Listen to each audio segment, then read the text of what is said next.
Thank you for taking part in the Grow Healthy Team Nutrition Initiative webinar series for early care and education providers, and welcome to this webinar, Wellness Policies in Early Care Centers.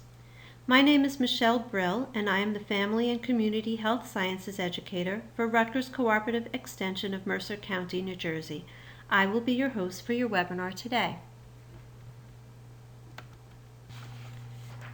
Grow Healthy Team Nutrition is a project made possible by a United States Department of Agriculture grant provided to the New Jersey Department of Agriculture and facilitated by the Department of Family and Community Health Sciences, known as FCHS, of Rutgers Cooperative Extension.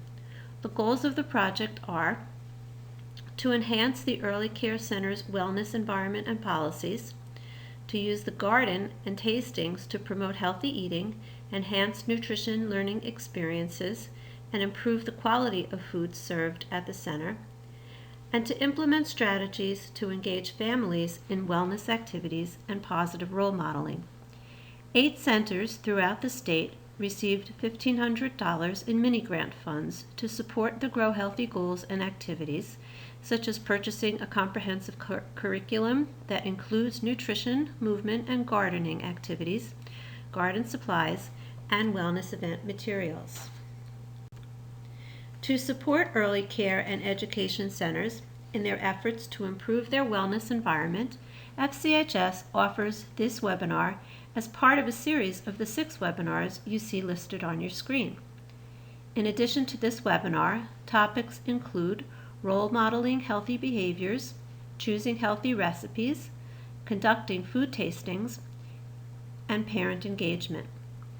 Connect, Engage, and Sustain Parents in School Wellness provides guidance for both early care and elementary school audiences.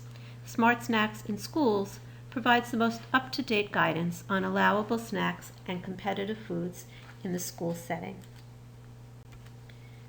The objectives of this webinar are to present the rationale for having a wellness policy in early care centers, and to explain the components to be included in a wellness policy.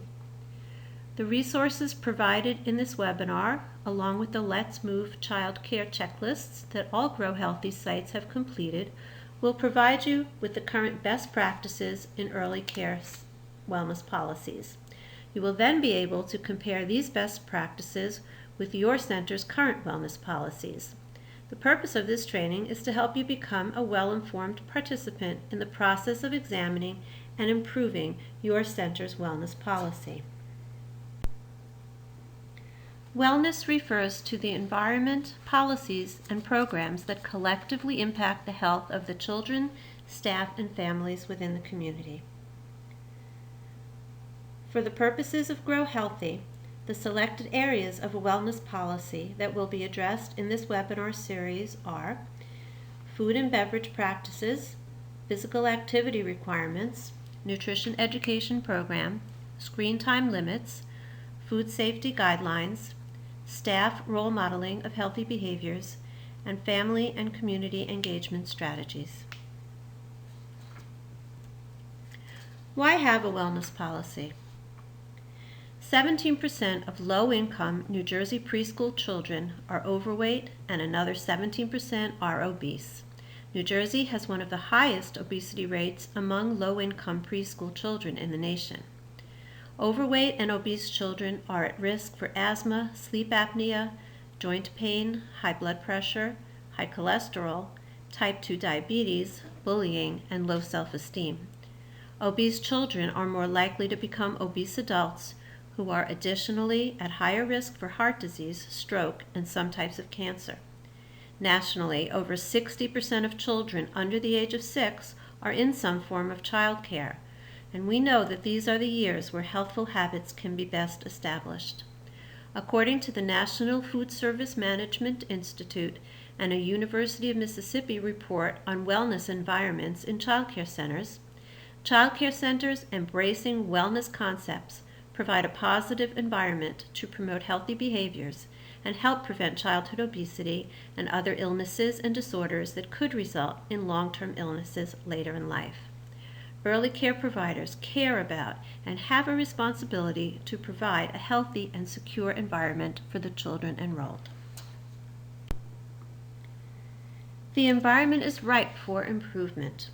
As you can see on the slide, there are many national, state, and voluntary initiatives underway to improve the child care wellness environment. Though formal regulation of child care settings occurs primarily at the state level, except for Head Start and Early Head Start, which are federally regulated, additional policies may be adopted by localities and individual facilities. In fact, evidence shows that sites need to individualize model policies by seeking input from and giving feedback to those affected by the policy, those who have the authority to implement it, and those who have expertise in the topic areas. Resources are plentiful. For example, New Jersey has child care licensing requirements that were updated in 2013. Caring for Our Children 3rd edition, which is considered to be the definitive source on best practices, published by the American Academy of Pediatrics, American Public Health Association, and the National Resource Center for Health and Safety in Child Care and Early Education. There's also Let's Move Child Care, Choose My Plate, the Dietary Guidelines for Americans, and the United States Department of Agriculture's Team Nutrition and CACFP guides.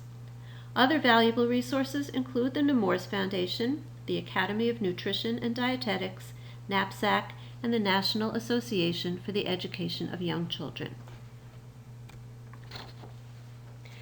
As we said before, the specific components of wellness policies that we'll address in this webinar are food and beverage practices, physical activity requirements, nutrition education, screen time limits, food safety guidelines, staff role modeling of healthy behaviors, and family involvement strategies. There are specific webinars on staff well modeling and family engagement strategies available on the Grow Healthy Team Nutrition website. Let's start with food practices. Though this webinar will focus on food and beverage services for toddlers and preschoolers, there are additional state regulations and best practices for infants and young children. The Child and Adult Care Food Program, or CACFP, is the federal nutrition assistance program that provides reimbursement for meals and snacks served to children from low-income families and some children with disabilities and chronic health conditions who are enrolled in child care facilities. The CACFP also delivers nutrition education, regulates meal patterns and portion sizes, and offers sample menus to help child care providers comply with nutrition standards. These guidelines provide the essential nutrients in appropriate portion sizes to meet children's needs. Providers who are registered with CACFP are accountable and must provide copies of menus to ensure their compliance with the regulations. Vegetables and fruits. Children should be served fresh or minimally processed fruits and/or vegetables at every meal and snack whenever possible. This will increase their fiber intake, minimize sodium, fat, and added sugar, and avoid the loss of nutrients through cooking. Frozen and canned fruits and vegetables are alternatives, but they should be packed in water or natural juice and be low in sodium or rinsed before serving. At least half of grains served should be whole grains. Solid fats and added sugars, or SOFAs, which are high in calories but low in nutrients, should be avoided, as they are associated with the development of obesity and chronic diseases. Foods and beverages should be provided in quantities and meal patterns appropriate to ensure optimal growth and development.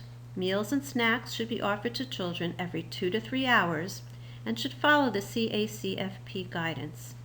The Academy of Nutrition and Dietetics states that by ensuring adequate amounts of foods and beverages served at appropriate intervals, child care programs can make substantial contributions to helping prevent hunger in children. Nearly 15% of families in the U.S. report food insecurity, and a number of these families include young children.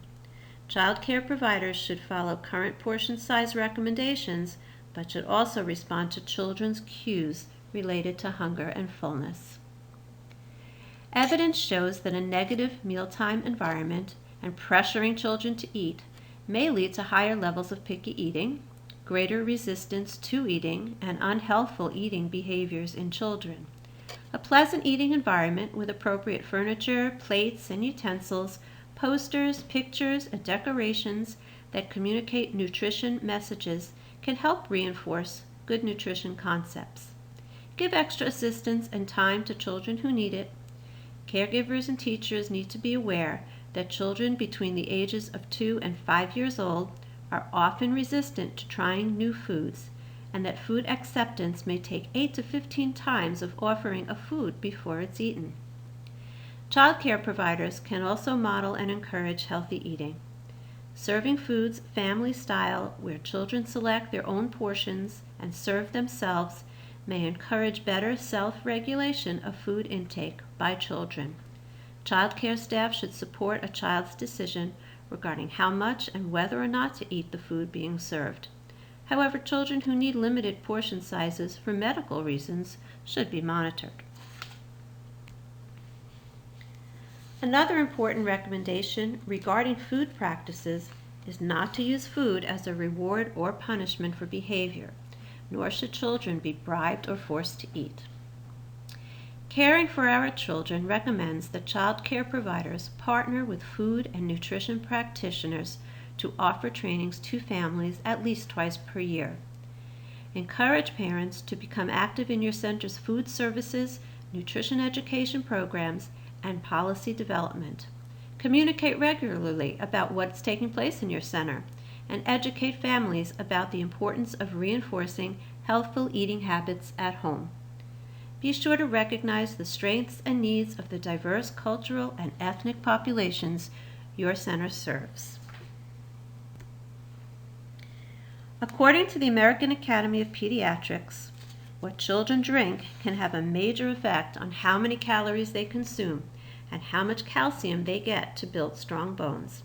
That said, milk and water should be your main go-to drinks for toddlers and preschoolers. Children over 2 years of age should be served fat-free or low-fat or 1% milk. We know that parents serve juice at home, so you can eliminate it in the early care setting. If you serve juice, it's important to limit it to specific meal or snack times and not offer it continuously. Juice may also be diluted with water and served half strength. All juice served must be 100% fruit juice, not fruit drinks. Ready access to clean drinking water, both indoors and out, is a requirement. Regular physical activity is essential for good health and optimizes learning readiness. Children who establish a pattern of regular physical activity early in life are likely to sustain that as they grow.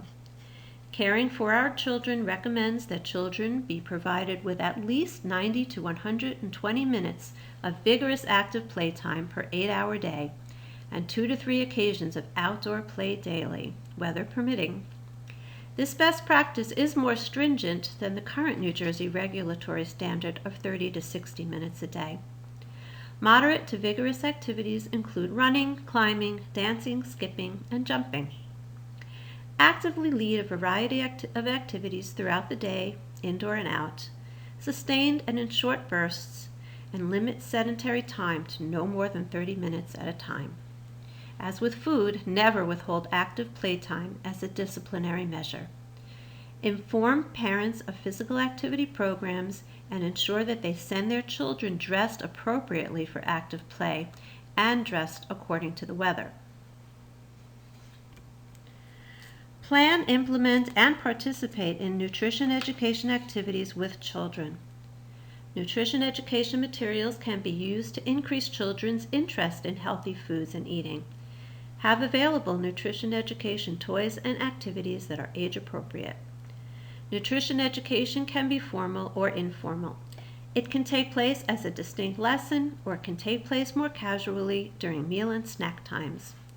Each of the Grow Healthy early care sites have purchased a curriculum to use for nutrition education and have committed to having a school garden. Recent garden promotions, such as the White House Garden, have gained the attention of educators. The garden is a living laboratory for nutrition and science education. Gardening provides a fun and interactive way to teach children about nutrition and gives them an appreciation for how food is grown. The known benefits of using a garden as a teaching tool include an increased willingness to try new vegetables and fruits, and the potential for increased consumption of vegetables and fruits. Gardens can also be used to teach food safety through proper harvesting, processing, and storage. Gardening is a lifestyle physical activity and is a life skill that can be used for the rest of their lives. Food tastings are another proven way to encourage children to eat familiar as well as new foods, and can also provide feedback to food service providers on the children's acceptance or rejections of the food for possible inclusion in the center's menus. Best practices tell us that child care staff should introduce new foods with foods that are familiar to children several times to broaden the children's food experiences. Your nutrition education plan should provide opportunities for children to develop the knowledge and skills necessary to make healthful food choices now and in the future. New Jersey regulations state that centers must have a written policy to significantly limit the use of TV, computers, and other video equipment. The American Academy of Pediatrics recommendation is 30 minutes or less per week for children 2 years of age and over. The New Jersey Association of Child Care Resource and Referral Agencies, known as NAJACRA, and the Nutrition and Physical Activity Self-Assessment for Child Care, known as NAPSAC, recommend limiting screen time to once per week or less. Besides the fact that passive screen time is a sedentary behavior, children's television programming often exposes them to food advertising that is not always of the healthy variety. When screen time is used, choose programs that are educational or those that include physical activity.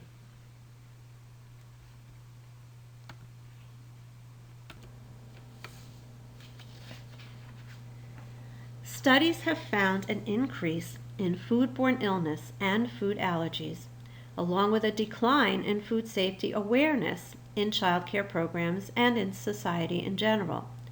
The food safety and food allergy issue is covered in more depth in the webinar, Choosing Recipes for Healthy Kids in Early Care Centers.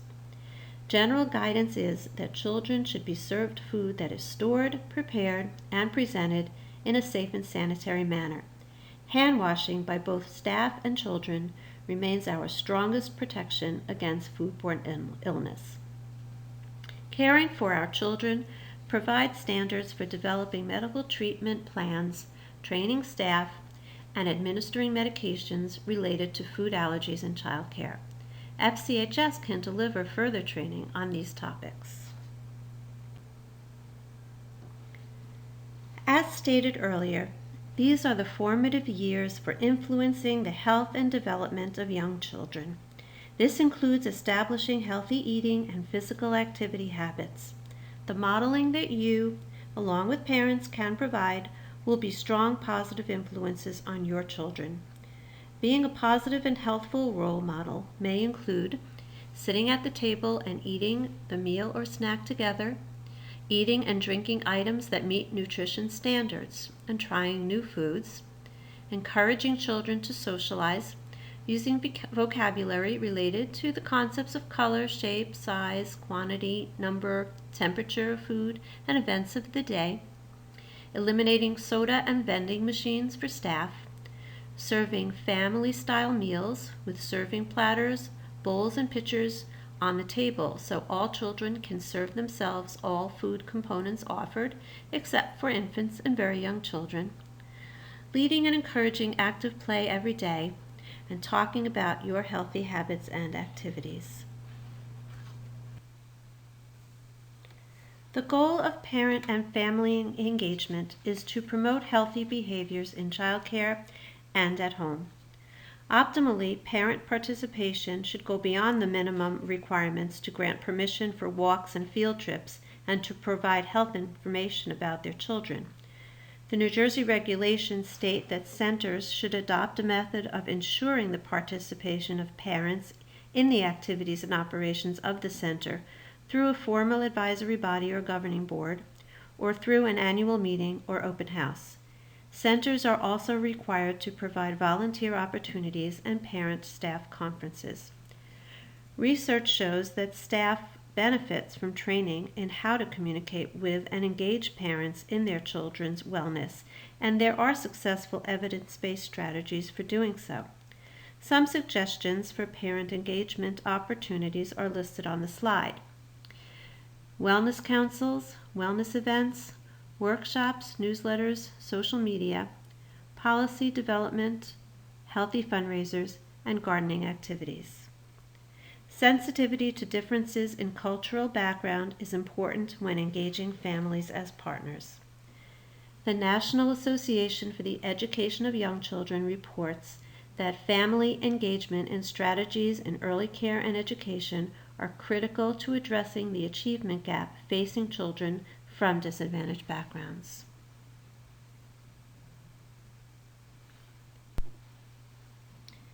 Here are some resources that can provide you with additional information on wellness policies. Additional resources are available on the Grow Healthy Team Nutrition website.